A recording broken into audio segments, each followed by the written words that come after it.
Bonjour chers élèves, aujourd'hui je vous parle des verbes avec préposition en allemand. Ce sont des verbes qui sont toujours utilisés avec les mêmes prépositions, par exemple comme en français s'énerver de, s'intéresser à, etc. En allemand, ces verbes sont encore un peu particuliers, il faut faire un peu attention parce qu'on les utilise avec des prépositions et avec les cas qui vont avec, accusatif, datif. Et donc, voilà pourquoi je vous ai mis ici un petit rappel des prépositions qui vont avec l'accusatif, le datif ou avec les deux. Ça dépend, ça peut, les prépositions qui peuvent aller avec datif et accusatif. Alors, on parle de ces verbes avec préposition parce que quand on les utilise, on a une façon particulière de poser des questions. Différente si on se réfère à une personne ou à un objet, une chose. Faisons l'exemple du verbe warten auf, attendre quelque chose. En français, on dit attendre quelque chose. En allemand, on utilise la préposition auf. Donc, pour une personne, si on se réfère à une personne, on demandera auf wen wartest du? Qui attends-tu? C'est cas, la réponse est ich warte auf Franz. Ich warte schon seit 2 Stunden auf ihn. J'attends Franz, je l'attends déjà depuis 2 heures. Si par contre, on pose la question par rapport à un objet, donc que attends-tu, on dira worauf. Donc on rajoute wo et on met la préposition juste après, worauf. Ich warte auf die Bestätigung. J'attends la confirmation. Ich warte schon seit einer Woche darauf. Je l'attends depuis une semaine. Faisons un autre exemple avec sich ärgern über. S'énerver de ou s'énerver avec.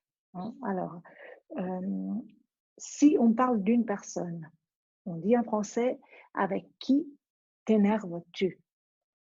Über wen ärgerst du dich? Ich ärgere mich über meinen Sohn. Je m'énerve avec mon fils. Ich ärgere mich jeden Tag über ihn. Je m'énerve tous les jours avec lui. Donc, avec lui, über ihn, s'il s'agit d'une personne. S'il s'agit d'un objet, d'une chose, on posera déjà la question un peu différemment. Worüber ärgerst du dich? De quoi t'énerves-tu? Ich ärgere mich über die laute Musik von meinem Nachbarn. Je m'énerve à cause de la musique trop haute de mon voisin.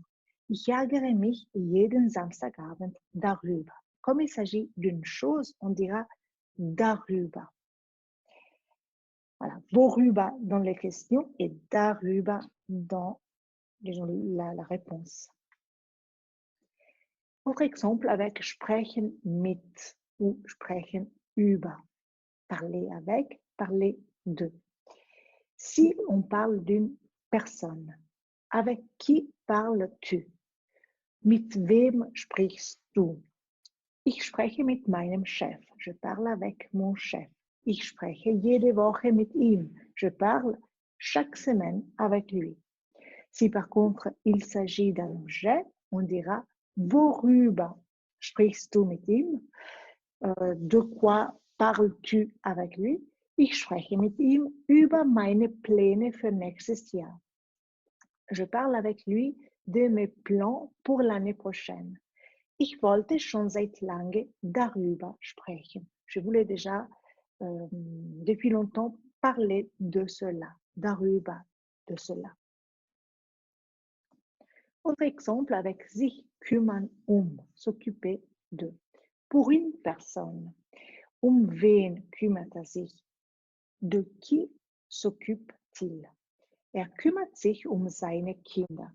Il s'occupe de ses enfants. Kümmert sich jeden Mittwoch sie.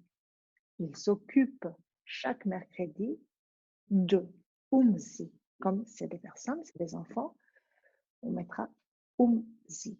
Par contre, si c'est une chose, on dira de quoi t'occupes-tu?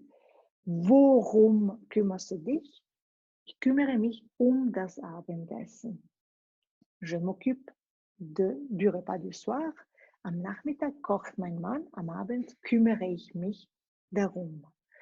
Donc l'après-midi, c'est mon mari qui cuisine. Le soir, c'est moi qui m'occupe de cela, darum, de cela. Voilà. Alors, ici, je vous mets une petite liste avec d'autres verbes assez importants que vous pourriez rencontrer par la suite. Je vous les mettrai aussi dans les exercices. Si vous avez des questions, n'hésitez pas à me les poser, surtout lors de notre visioconférence de demain.